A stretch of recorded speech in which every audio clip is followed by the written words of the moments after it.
257-5796. 257-5796. Saturday's weather, sunshine and 41. Breezy with wind gusts to 40. Sunday, mostly sunny skies, high of 44. Winds to 30 miles per hour from the west. Monday, mostly sunny skies at a high of 52. Tuesday, sunshine and 56. Wednesday, partly sunny and 60. And on Thursday, a chance of some showers, mostly cloudy skies at a high of 57.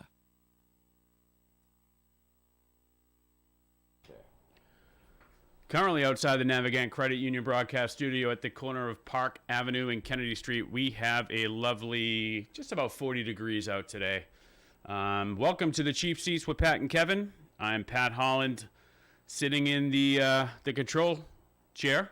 Kevin is on the road. He's somewhere in North Carolina, but he'll be on the phone shortly. We're going to get right into the local coverage, and then we'll bring Kevin on. Rhode Island Interscholastic League. Last weekend, 3 juniors from Blackstone Valley played leading roles in one of the greatest state championship meets for boys swimming in RIIL history. Lincoln's Holden Brown, Cumberland's Jarrett Zito, and Blackstone Valley Prep's Jackson Chapata captured state titles again during last Sunday morning's meet at Brown University's Coleman Aquatic Center, but did so in different events with state record times. Brown won back-to-back events with 50-yard freestyle and a 100-yard butterfly, and Zito, who had lost to Brown in an exciting freestyle race, came back 2 events later to capture the 100-yard freestyle. Chapetta, meanwhile, also responded well after placing second in the 200-yard individual medley by winning a close race in the 100-yard backstroke. Boys hockey, Wednesday night, Division II semifinals over at Schneider Arena. Game 1 had number 3 Portsmouth knock off number 2 St. Ray's PCD North Providence co-op team 3-2 in a final, and they will face the winner of the Tollgate East Greenwich match, which was Tollgate East Greenwich over Cumberland 2-0. So the D2 final will be Tollgate East Greenwich versus Portsmouth. That is on Sunday at 1 o'clock at Schneider. And then D1 semifinals Thursday night, Bishop Hendricken knocked off LaSalle Academy 4-0, and Prout beat Moses Brown 4-3. So Hendricken will face Prout at Schneider on Sunday at 7 p.m. Over in college basketball, Tuesday night, the Bryant men's basketball team used a 29-0 run to turn a 2-point lead into a 31-point lead to race past New Hampshire and claim its first America East regular season championship in emphatic fashion, 90-56, on Tuesday night at the Chase Athletic Center. With the win, the Bulldogs improved to 20-11 overall, 14-2 in America East play. Bryant claims the America East regular season championship and the number 1 seed in home court advantage in the 2025 Jersey Mike's America East men's basketball playoffs. Bulldogs will host number 8 seed UMBC on Saturday, March 8th in the quarterfinal tip at 4 p.m. Keshawn Mitchell led the black and gold with a double digit of 16 points, career high 14 rebounds. He added a career high 5 blocks. Rafael Pinzon added 17 points. Barry Evans had 14, and Kevon Kramer posted 13 to lead the Bulldogs. Vermont, despite winning 9 in a row, finishes second with a 13-3 record. Should Bryant win today, they will host Tuesday night, March 11th, and if everything goes right, they will place the Chase Athletic Center at a week from today for the America East Championship at 11 a.m., and that can be seen on ESPN2. Championship schedule is number 8 UMBC versus number 1 Bryant at 4 p.m. That's today. Number 7 UNH faces number 2 Vermont at 3. Number 6 UMass Lowell at number 3 Maine at 6 p.m. And number 5 Binghamton at number 4 Albany at 7.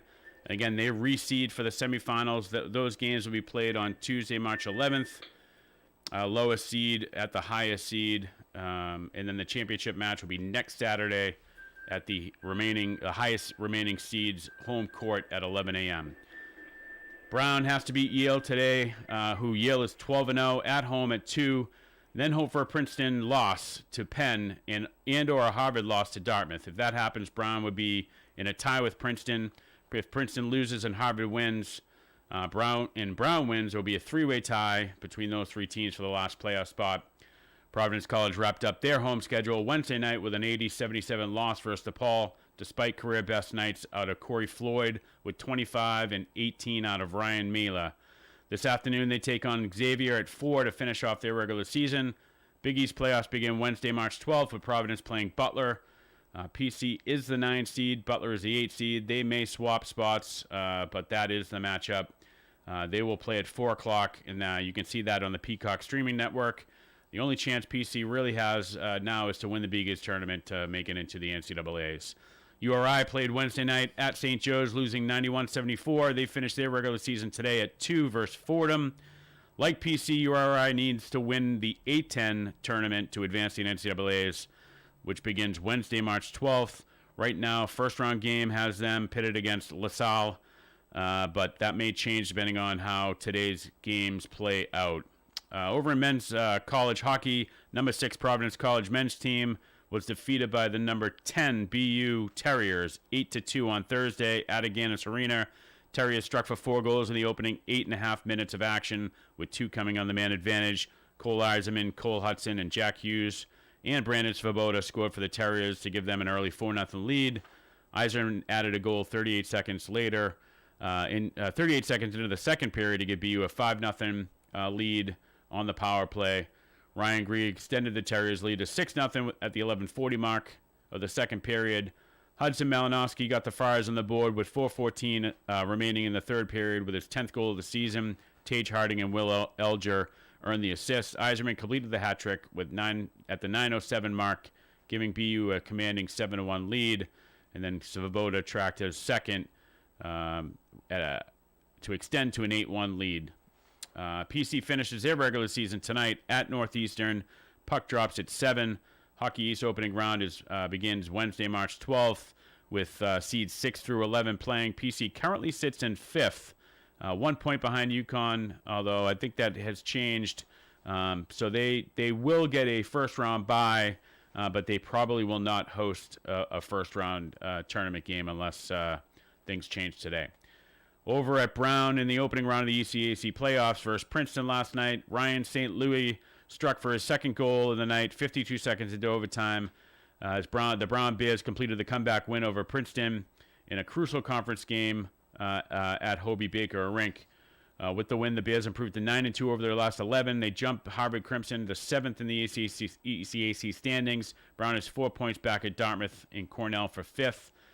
Coach Whitted thought it was a really hard-fought game. Thought there were a ton of pace by both teams. Very physical. Wasn't a lot of room on the ice. Reminded him very much of a playoff hockey atmosphere, which is good for his guys to find their way coming out on the road at the playoffs with playoff-type intensity.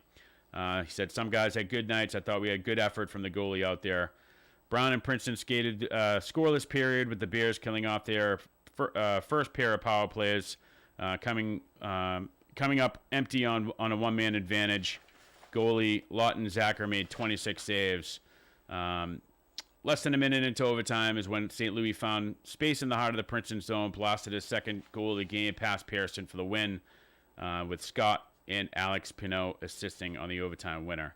The Bears close out this weekend against the 14th-ranked Quinnipiac Bobcats tonight in Hamden, Connecticut. That game can be seen at 7 p.m. and will stream on ESPN+. That's it for the local news in terms of sports.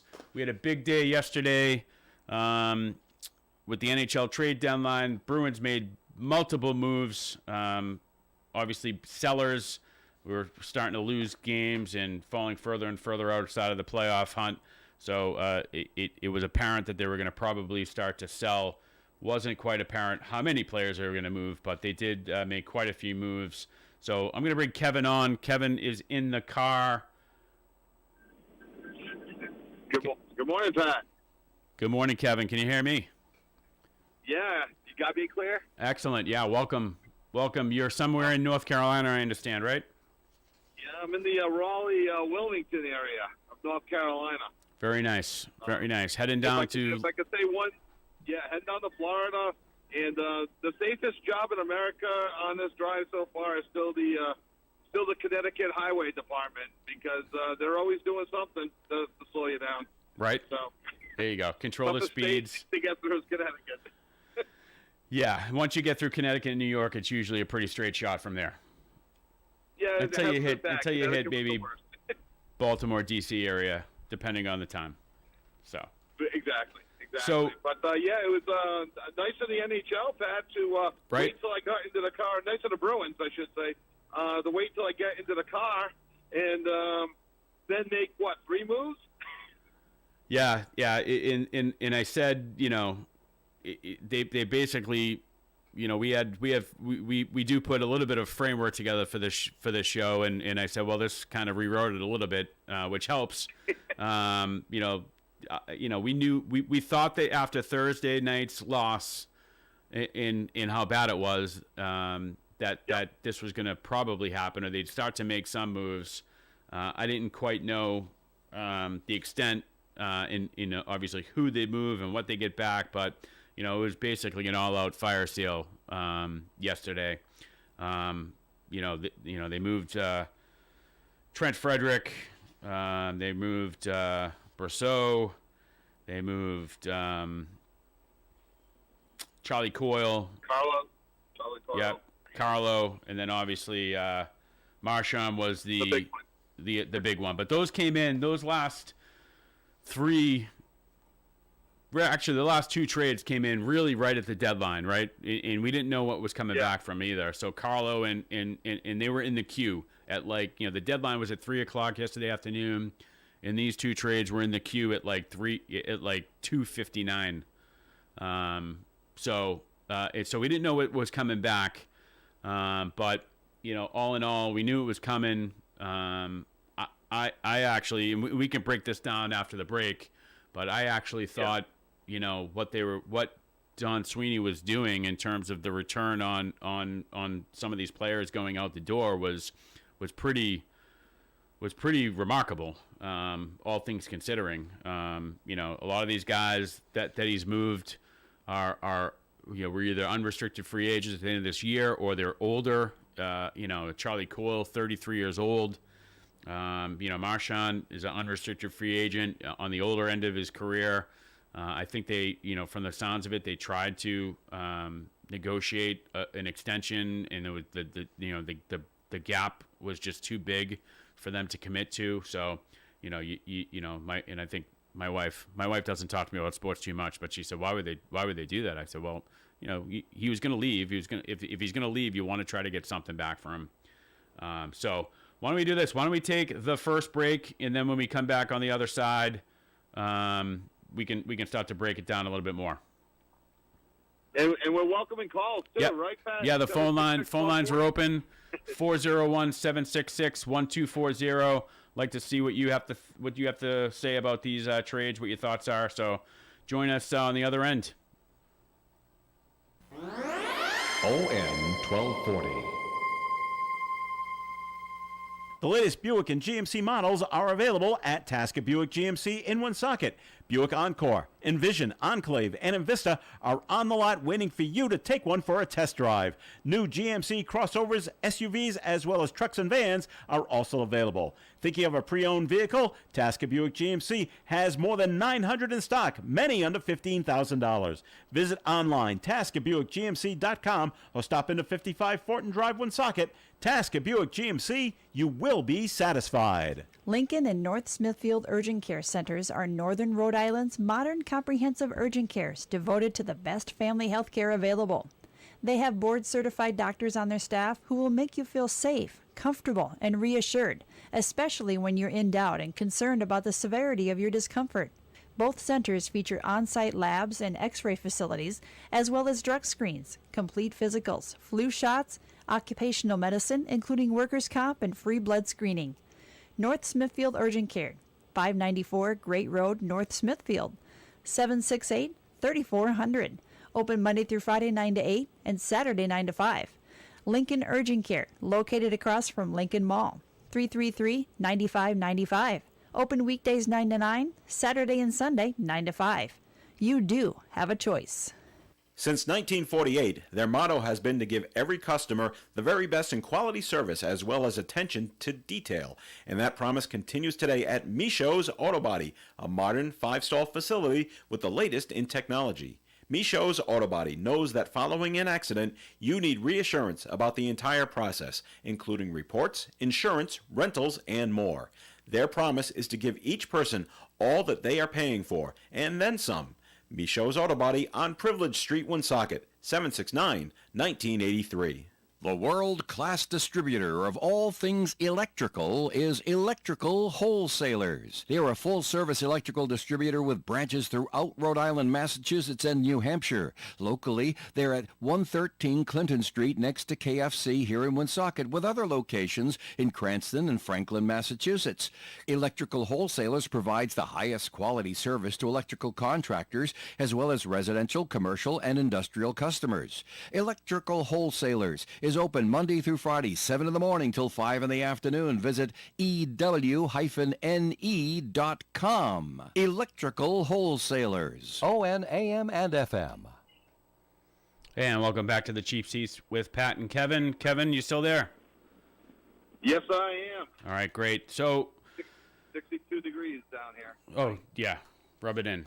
I think I just got a text from my wife, who is up in Lancaster, Mass. at a soccer tournament. She said it is snowing right now there. So she is... Hey, Pat, can I give one quick shout-out? I forgot last week. Yeah. We got Ben in Texas is listening or watching on YouTube. So I want to say hi to Ben in Texas. Excellent. Welcome, Ben. Listeners. And again, call lines are open, 401-766-1240. Call in, let us know what you think of these the Bruins trades. We're going to break them down a little bit right now. So yesterday, here's what went out during this trade deadline. Players we've lost: Trent Frederick, Justin Brazeau, Charlie Coyle, Brad Marchand, Brandon Carlo, Mark McLaughlin. We did send a 5th-round pick in 2026 and a 4th-round pick in 2025 that was from Edmonton. And we also we sent out 50% of Frederick's 2025 salary, 15% of Carlo's remaining salary contract through 26-27. What we acquired, and again, I'm just going to name what came in, and then we'll break it down. We'll break each trade down.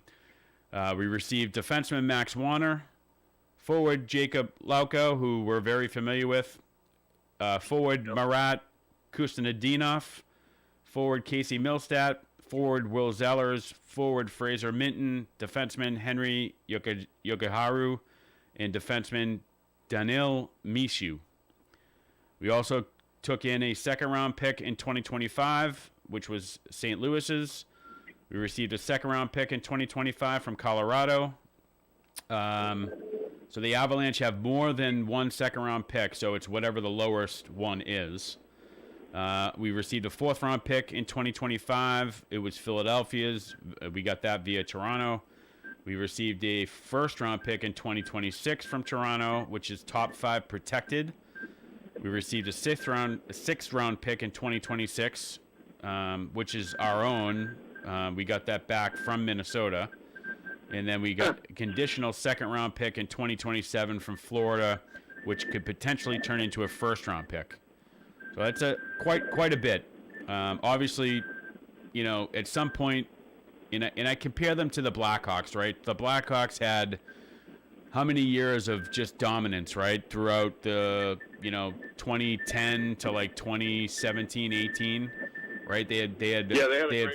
Yeah, they had some great players that they kept locking up to long-term deals, and they never really ever had to retool. And now look at them, right? Now they're in the same position that the Bruins potentially could have been in if we didn't decide to do this at some point.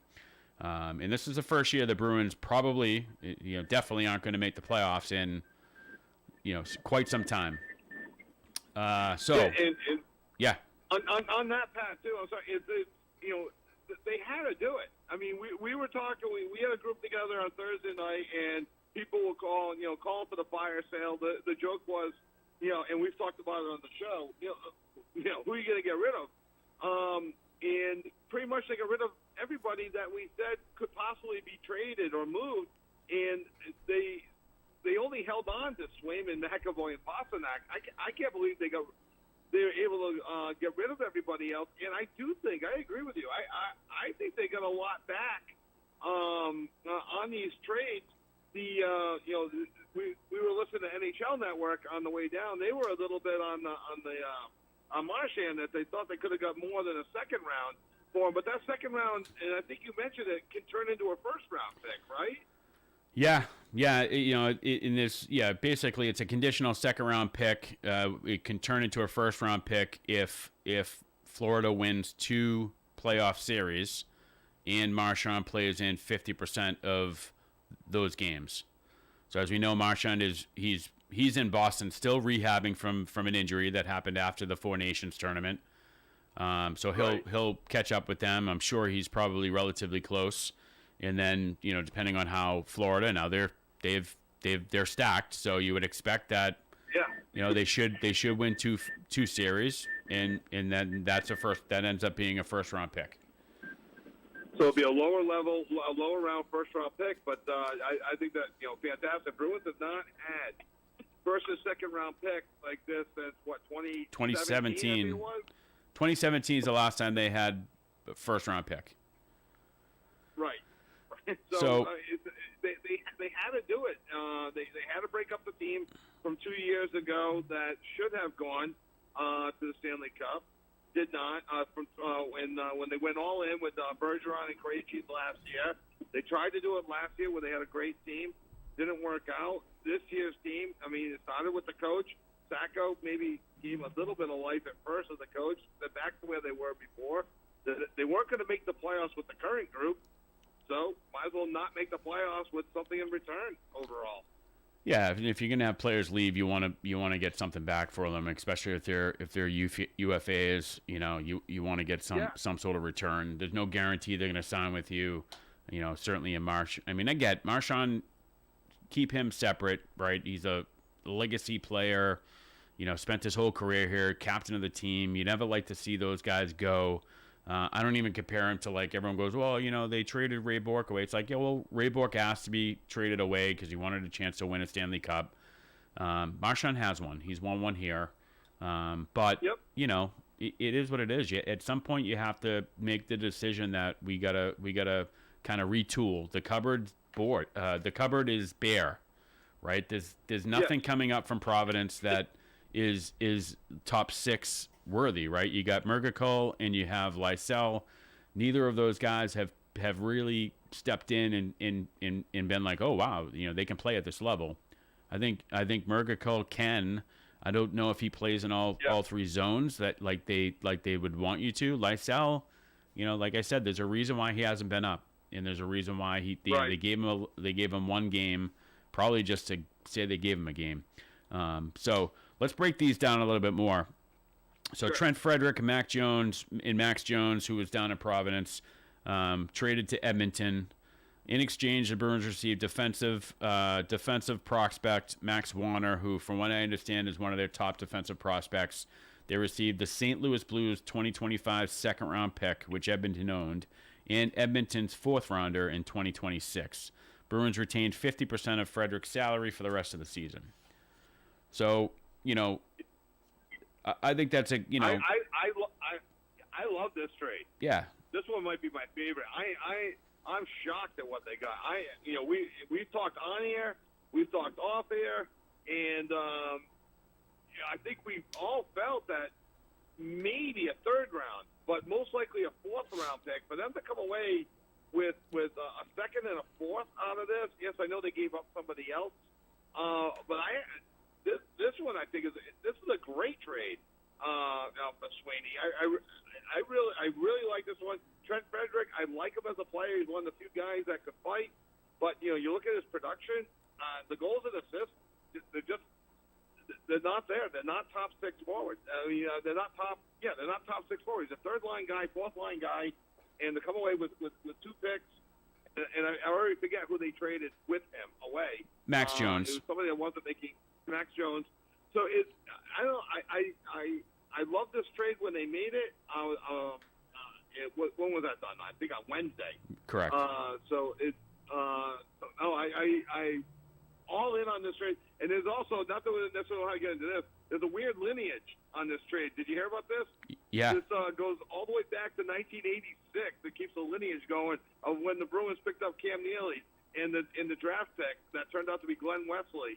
for Barry Peterson. Yep. There's a lineage of trade that this keeps going now for over 40 years. Kind of one of those weird little things that pops up every once in a while. Yeah, and we've had that discussion where, I mean, I'm huge into that when I have time, going down the rabbit hole of like, well, who did they get for this person? What did that pick end up turning into, and all that stuff. So yeah, right. I think I found that link and sent it out to the boys, and oh, you sent it. Yeah, so it was pretty interesting to see that trade is continued to produce, and it's, you know, that he was the last, you know, basically the last one, and now it continues on. So yeah. all right, so then the next move they make is Justin Brazeau. They traded him to the Minnesota Wild. The Bees sent he's a pending free agent. So they sent him to Minnesota in exchange for forward Jacob Lauko, who was a former Bruin. Forward Marat Kusnedinov, who is a prospect from Minnesota. He's in his first season there. He came over from, I think he was over in Russia playing previous to that. And then their own 6th-rounder in 2026, which Minnesota had the virtue of last season's Pat Maroon trade. So, you know, I know Kistnedinov was sent immediately down to Providence. I'm not sure if that was just a paper, and at the end I'll get into that. So they did send a bunch of guys down to Providence because for basically it's just a paper move so that they are eligible to play for Providence in the playoffs if need be. Gotcha.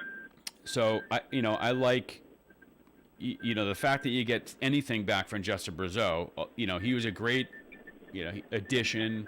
He started out, he was a big body. He started out the season fast. I think he was playing up on the first line for a little while. But ultimately, he was a throw-in. Like, they picked him up. He was like at a camp that they saw him and invited him to their camp over the summer, and he was basically supposed to be a piece for Providence. And he ended up filling a role for the Bruins. So for them to be able to send him out and get basically 2 players and a draft pick back is like, you know, I have no idea. Like, maybe Don Sweeney has something on Billy Guerin. I have no idea. But I thought that was a haul for Justin Brazeau. By any chance, do you know what were Justin's numbers with Boston? I mean, he was largely invisible second half of the season, right? I mean, yeah, he's hurt. Did he even play? His name really wasn't even mentioned much. He started out quick. He has looks like he has 10 goals, 10 assists, if that's right.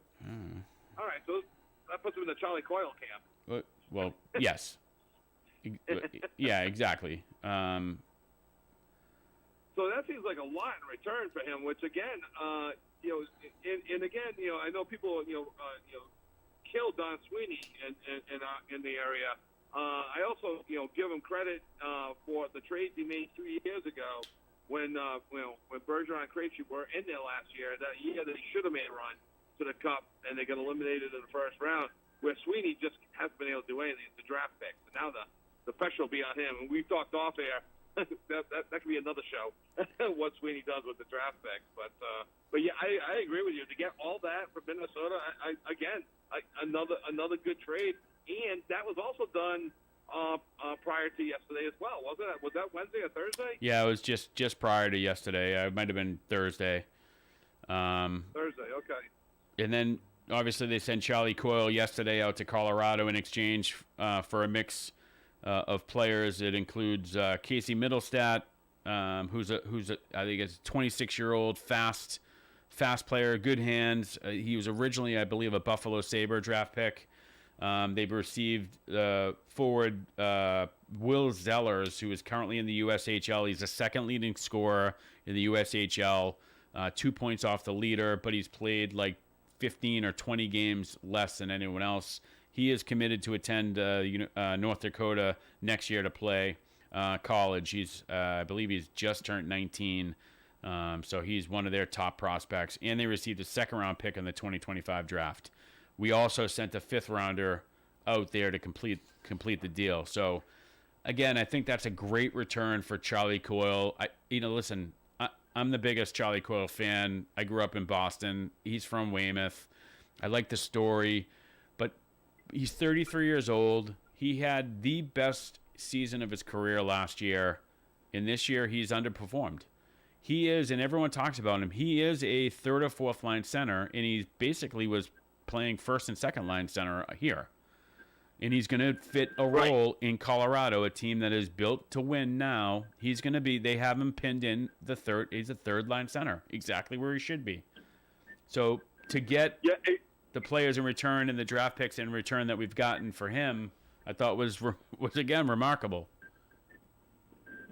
Yeah, again, NHL Network, yes, it was, breaking down the Coyle piece as well, but, like you just said exactly, he's a perfect third-line center. He's not. His numbers don't lie. He's not first or second-line material. Last year, he had his best year. Last year, I was in an argument with somebody. I thought he should have won the 7th Player Award last year. That's how much he overperformed.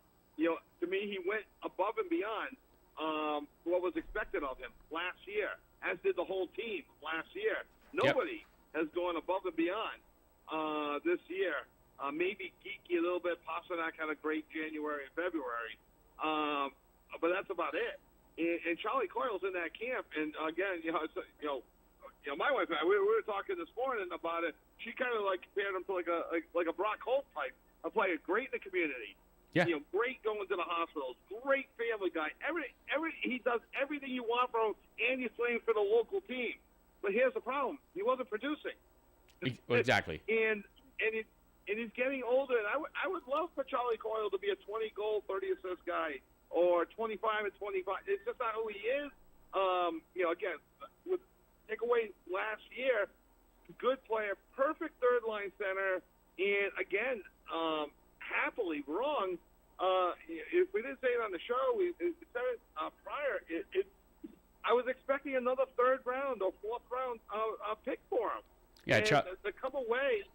Go ahead. I'm sorry. Charlie Coyle, 15 goals, 7 assists, 22 points, minus 14 on the season this year. Minus 14. Minus 14. So, all right. Hey, we're gonna take our next break, and we'll break down the rest of the trades, which really got into the meat and potatoes of it all, right at the deadline. So we'll be back right after this message. ON 1240. State Line Service and Tire Center is a third-generation family business that believes in repairing your vehicle properly and efficiently the first time. In addition, they provide a full complement of preventive services like checking batteries, belts and hoses, exhaust, headlight restoration, emission testing, and engine light pop-ups. Their ASE-certified technicians are right up to date with the latest technology. Vehicle problems are their business. State Line Service and Tire Center, 1209 Social Street, Woonsocket, 765-0146. Woonsocket Door Sales carries an excellent variety of doors to complement your residence or business, including the LiftMaster security doors that provide you with extra protection against theft. These doors feature a special security ID code to further safeguard your home, business, or valuables in your garage. Remember, an attractive door complements the appearance of your home or business. Woonsocket Door Sales for installation, parts, and repairs. Woonsocket Door Sales, 1 Biltmore Avenue, Cumberland. Call them 767-3448. When disaster strikes, trust the experts at ServiceMaster by Gilmore. From water and fire restoration to mold remediation and emergency cleanup, we've been restoring peace of mind for over 40 years, now proudly serving all areas, including our newest service location in Rhode Island. No job is too big or too small. Day or night, we're here for you. Call ServiceMaster by Gilmore at 1-800-783-0552 or visit us at the web at www.svmgilmore.com. Restoration done right every time. Don't look now, but spring is right around the corner. Get out those golf clubs and head over to Lewis Quistit Golf Club, located right in the city of North Providence. Lewis Quistit offers a stunning 9-hole course designed by U.S. Open champion Ken Venturi. Whether you're looking for a fun, challenging round of golf or just a relaxing day surrounded by rolling hills, oak trees, natural wetlands, this is the perfect spot. With tee times available 7 days a week, fantastic court conditions, and a welcoming atmosphere both for members and the public, Lewis Quistit is a place to be. And And after you're around, don't miss out on great food and drinks at the Pub on One, complete with a scenic golf course view. Contact Lewis Quisset Golf Club at www.lewisquissetgc.com or by calling 401-353-1620. And welcome back to the Chief Seats with Pat and Kevin. Joined by Kevin Callahan on the phone somewhere in North Carolina on his way down to Florida, and we are breaking down the Bruins trade deadline moves. Again, the phone lines are open, 401-766-1240. All right, Kevin. Now we move into the meat and potatoes of it all. We got Brandon Carlo traded to the Toronto Maple Leafs. They sent Carlo to the Maple Leafs for their top prospect in their organization, Fraser Minton, who I think he has played a couple games this year. It's probably about 9 points for the.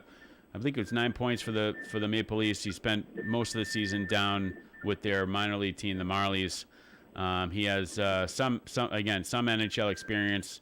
They also received the 2026 first-round pick from the Leafs, which is top 5 protected, and a 2025 fourth-round pick, which belongs to Philadelphia. So it's Philadelphia's pick. I think Toronto just received that from them in a deal. So again, I haven't been overly impressed with Brandon Carlo the last few years. I think he's a solid defenseman, but nothing. I think they overpaid when they re-signed him. This is my opinion.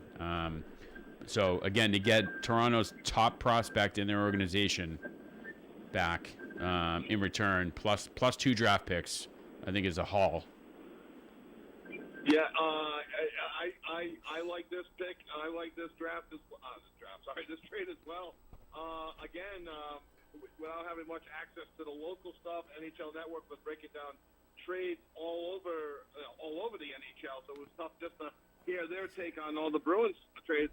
Other than Edmonton was very interested in Brandon Carlo, and they could not offer as much as Toronto did. Right.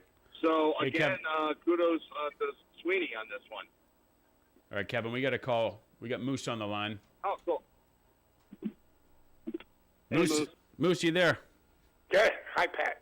Hey, how are you, buddy? Hey, good morning. Good morning. Hey, Kevin, wherever you are, good morning to you, sir. Hey, Moose. Hey.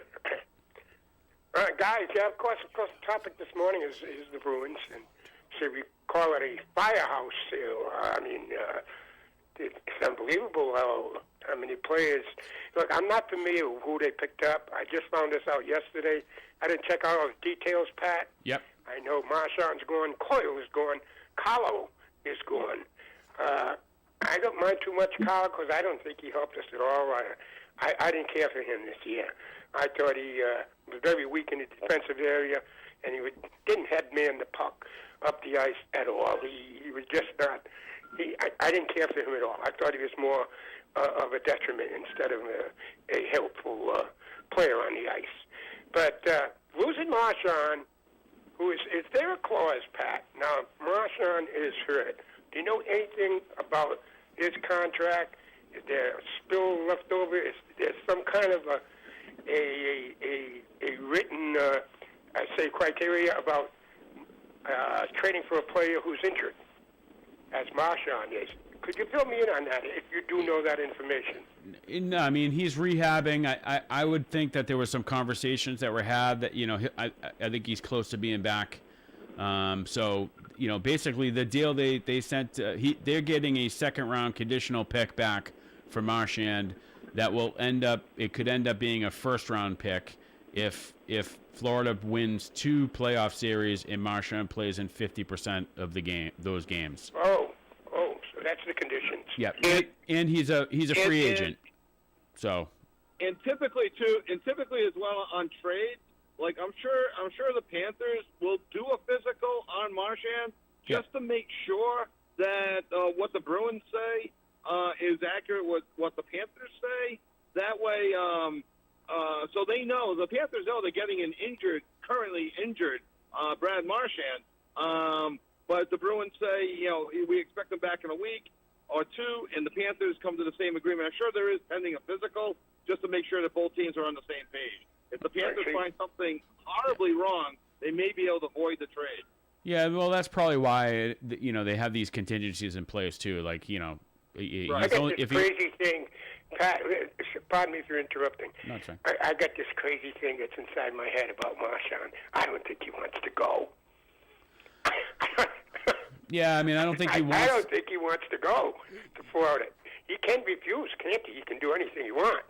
I don't know if he had any trade, any no teams. I'm not really 16 sure. years with the Bruins. That's the only team he's been with. Period. Right, but obviously, if you know they hey, we can't get an extension. We got to move you if we can't come to an agreement because we need to get something back for you. I just think it's so difficult for him to accept. But my guess is they went to him and said, "Here are the teams that are interested. Where would you want? Which one of these would you want to go to?" He said, "None.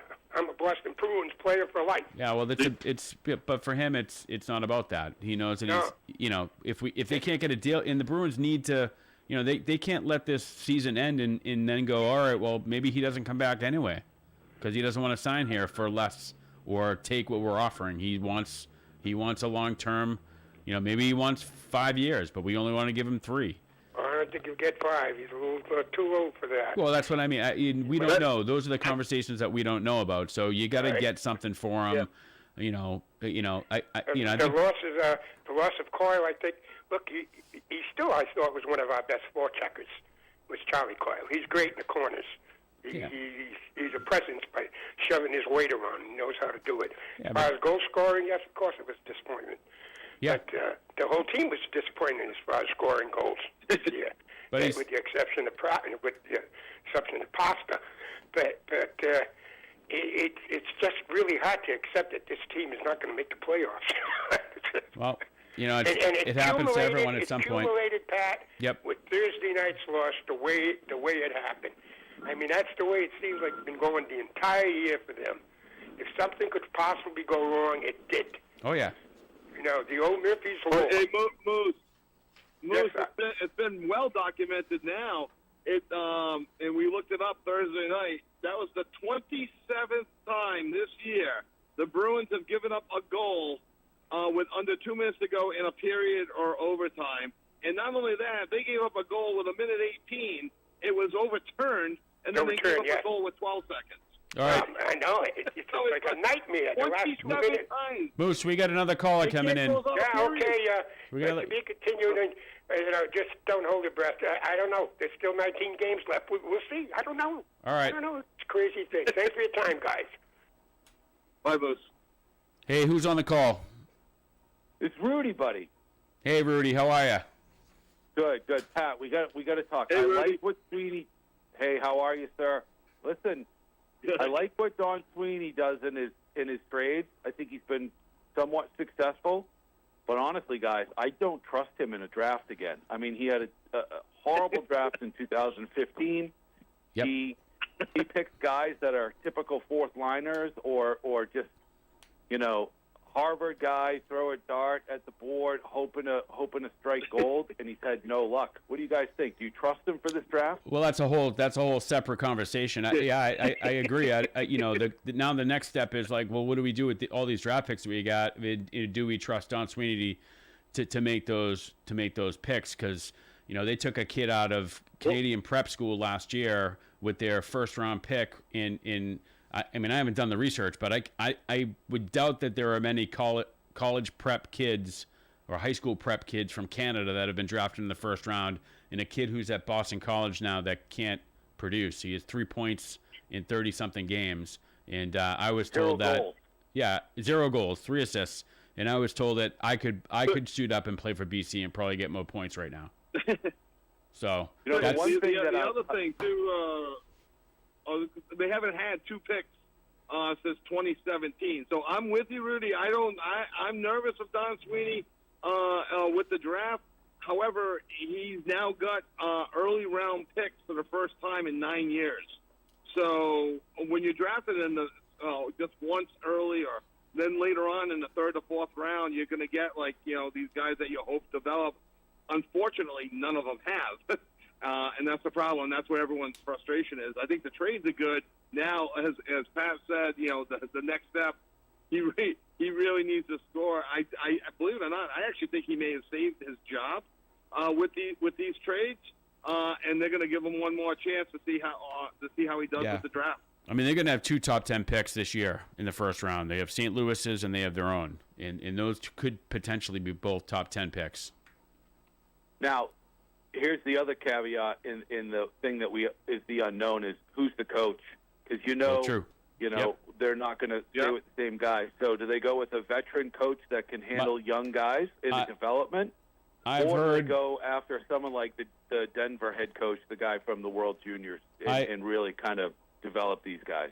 My sources have told me that they're looking at 2 guys that are at the college level right now, and that's what I'm going to say. All right. Yeah. All right, boys. Love the show. Keep up the great work. Thanks, Rudy. We're going to take our last break. Kevin, is that all right? Yep. All right. Yeah, no, that sounds good. Other than I just wanted to give some credit to the Providence Bruins coach. With no prospects, he's got those guys in second place. True. All right, we'll be back right after this break. ON 1240.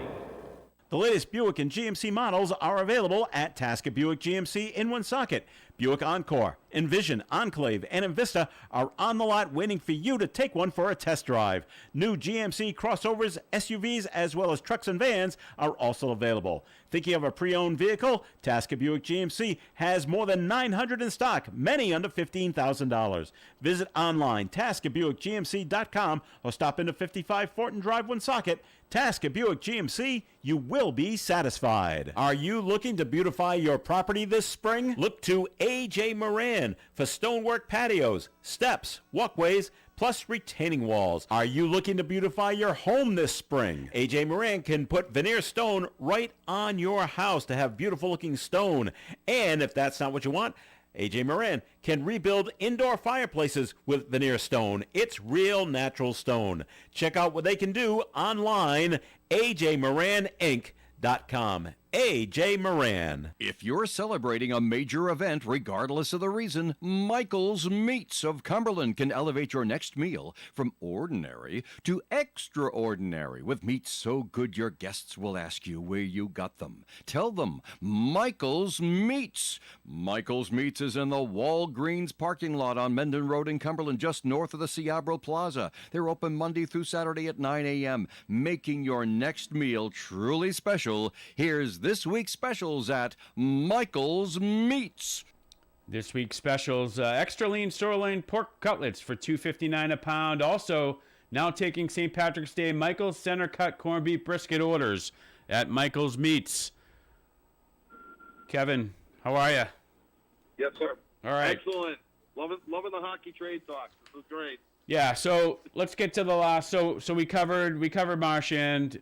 We covered Carlo, and then two other trades. Massachusetts native Barica-born Mark McLaughlin, who played at Boston College, was shipped out to New Jersey in exchange for defenseman Daniil Misul, a 24-year-old defenseman. He's 6'3", 176 pounds. Spent most of the season in the AHL. And then they also acquired defenseman Henry Yokoharu from Buffalo. They sent a 4th-round pick, which they acquired from Edmonton in the Frederick deal to Buffalo in exchange for him. He's 25. He'll be a free agent after the season. They also made several moves, again, like I said, paper moves, where they sent a bunch of players down to Providence so that they could be rostered for the Providence AHL playoffs when that time comes, if needed. So if they weren't on the roster by the end of the trade deadline, then they wouldn't be eligible. So all in all, if I've heard you right, Pat. If I've heard you right, the Providence Bruins have a whole new team. Yeah. For the most part. Other than DiPietro. I didn't touch base on them earlier. I think they did play last night, and they won 5-2. I know Wahlstrom had a hat trick. He has 5 goals in 9 shots since being down there. I read that briefly, but yeah, they're playing well. Obviously they got the goaltending for them as Yeah, well. DiPietro. We might have to get Austin Rook back on to discuss the new team, break down who the players are. Right. So, and again, Rudy, thanks for the call in. He brought it. Again, we talked about this a little bit earlier, where now what do you do? Now what do you do with the picks, right? And do you trust John Sweeney to make those picks? And that's a question, and it's not just Don Sweeney. I mean, it comes down to the whole scouting group. I mean, it's not him. Oh, yeah. I mean, ultimately he makes the call at the end, but you have a whole scouting agency in Europe and Canada and the U.S., and they put together their game plan and they send it up, and then ultimately Sweeney and Neely make the decision on who they're going to take. So this is a pivotal time in Bruins, at least the current history of what's going to happen for the next 5, 6, 7 years, right? We haven't had to worry about this for so long. And this is where I think, I mean, for the people that want to get rid of Don Sweeney, this is not the time. It's kind of like the Patriots with Elliott Wolf. They're not starting their research right now on who to draft. This is an ongoing piece that's nearing the end right now. There's a couple months before the draft. It's so they can't get rid of Sweeney and his staff and all the notes and start fresh with a front office that doesn't know who's out there to be drafted. Yeah. So Sweeney's got himself a gig. Yeah, and I'm sure right now it's more about like going, all right, hey, we just picked up a boatload. We got to adjust and say, hey, we didn't realize we'll be here. Now we have a pick here. In what players do we have in this area? So it's just reconfiguring, I'm sure, what they've been looked at, or maybe they're able to get out and get some eyes on some players that, like, hey, we didn't think we'd had a chance to be in on someone like this, so let's get some eyes on them now because we have a pick in this general area. Yeah, I'm hoping that it's someone that they fell in love with, like you just said. Oh, we'll never get him. Early in the second round. That maybe now they have a legitimate shot at him. Right. The draft is what it is, right? I mean, it is not a science, right? Not everyone's going to go. I mean, sure. For every player that you hit on, you miss on 2 or 3. Right. We can go back and do the draft, and maybe that's a separate podcast that we could do, right? Where we just go back and look at every year's draft and go like, yeah, even in the top 10 guys, you can draft someone that you think, hey, how do you miss on a top 10 guy that missed? Blake Wheeler was a top 5 draft pick that didn't pan out for the first 6, 7 years of his career, right? That's how we got him. Right. We got him because he was. I think we got a call coming in. Hold on. All right. Who do we have on the call? Hello, you there?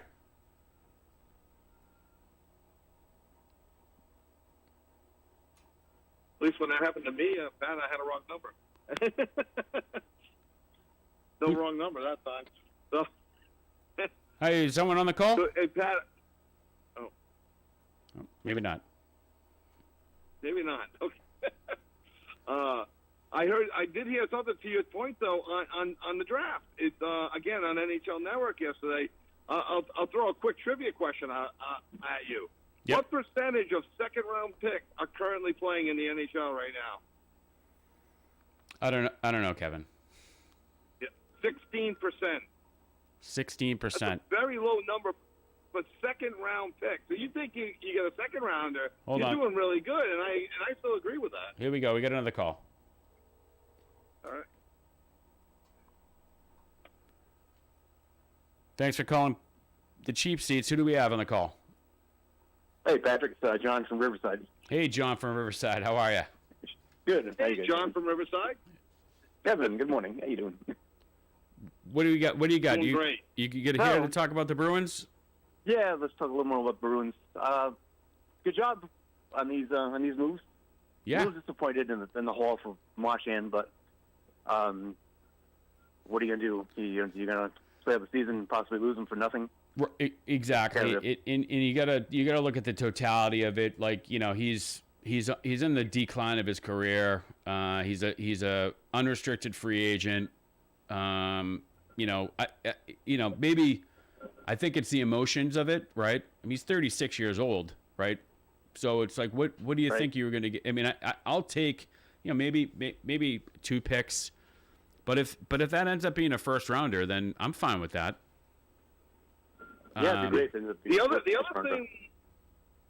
with Marchand too is that you know, there's rumors of this like big split in the locker room. That Marchand's like the old school guy, and all the new school guys, you Swayman, even Pasternak, all Geeky, all these guys, they weren't responding to him as a captain, and it was getting frustrating for him. And then, you know, who knows? Did he want a 3-year, 4-year contract, and the Bruins offered 2? Right. And you know, I think there's a lot out there. Yeah, tough to take the emotional part out of it. He's been here forever.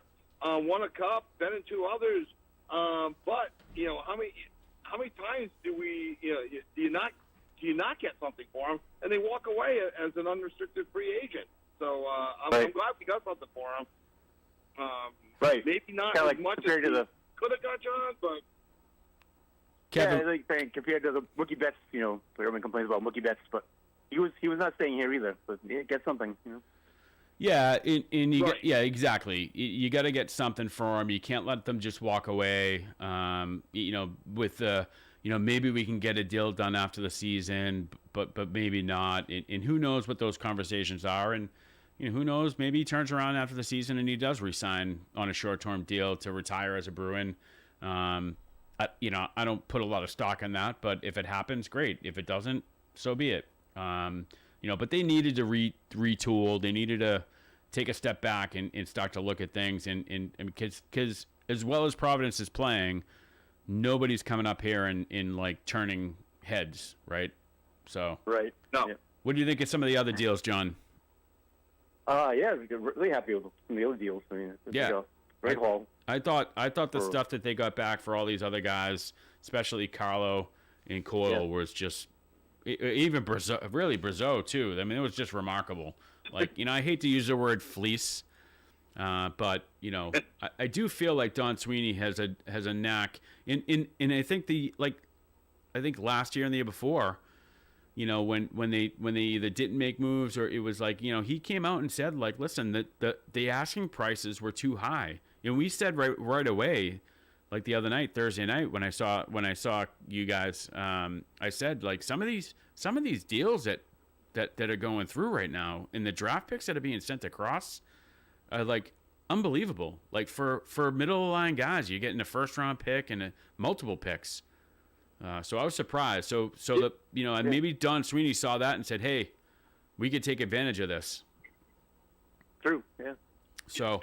And I think he did that. Oh, for sure. And I get where there's disappointment in Marchand on the overall, but when you look at the totality of the 5 trades that they made and what they got back, I'll take that any day. Yeah. Yeah. Yes. Yeah. I agree. Yeah. All right, John. Thanks for the call. All right. See you later. Bye. Thanks, John. All right. So you know we got a couple minutes left. So yeah, plus you know obviously. It's going to be interesting watching the rest of the season in how that kind of takes shape. You know, ultimately, I'm a guy, like I said the other night, you know, I don't know why you guys are cheering when they called that goal back for the offsides and it remained tied because I'm a hey we got to lose now, and I'm watching the St. Louis Blues scores every night because I want them to lose because there's nothing more than I would want to have 2 potential lottery picks. That coming our way this year, and you know, I love the kid Hagens at Boston College. I think he's a stud. Yes. And his stock has somewhat dropped. I don't think it's dropped because of his play. I think it's dropped because other players have kind of started to step up. A couple defensemen, but you know, I'd love if we could get him. He's a dynamic player with great hands. So I'm sure that's I'd be foaming at the mouth if we get a top 3 or 4 pick, because that I would have to assume that they'd take him, being he's at BC, they've watched him play, he's putting up huge numbers, so right. We can touch. I can never root for a team to lose, though, Pat. If I'm watching the game, at the end of the season, I want them to have a lottery pick. Now, if they're not going to make the playoffs, but I still want them to win the game. Yeah. I know it's weird, it's hypocritical. I get it, but Yep. I can't root for them to lose. Yep. No, I understand. It is tough, but it is at this point. It is what it is. So let's see. Next week, Kevin, you're away. I will have I'm working on it, confirming. I'm pretty sure it's confirmed. I'll have a guest in the studio with me, a co-host, and we'll go over, some whatever's happening. Probably a little Celtics, hopefully a little Red Sox. I think the guy that's coming in is a soccer guy too, so I'll probably start covering some of the Revs who play tonight at home, 7:30 against Philadelphia Union. I potentially might be there, depending on what the weather's like. And then we'll. It's 67 degrees, Pat. We'll get into the Rhode Island FC, who start their season. Their home opener is coming up in May, and we do have confirmation that David Peart is going to be on our show, tentatively April 12th. That's the date we're looking at. So, we'll be sending out more information on that on all of our social media platforms. But thank you to all the callers. Thank you to all of our sponsors. Kevin, thanks for calling in somewhere from North Carolina. My pleasure. Please stop at south of the border for me. Pick up some fireworks. Pat, it is 67 degrees and there's no snow. Yep, thanks. And I am off to the Rhode Island Interscholastic League Esports Final Four. My son's high school team, Tollgate, is a Final Four team playing today. I don't know what game he's playing.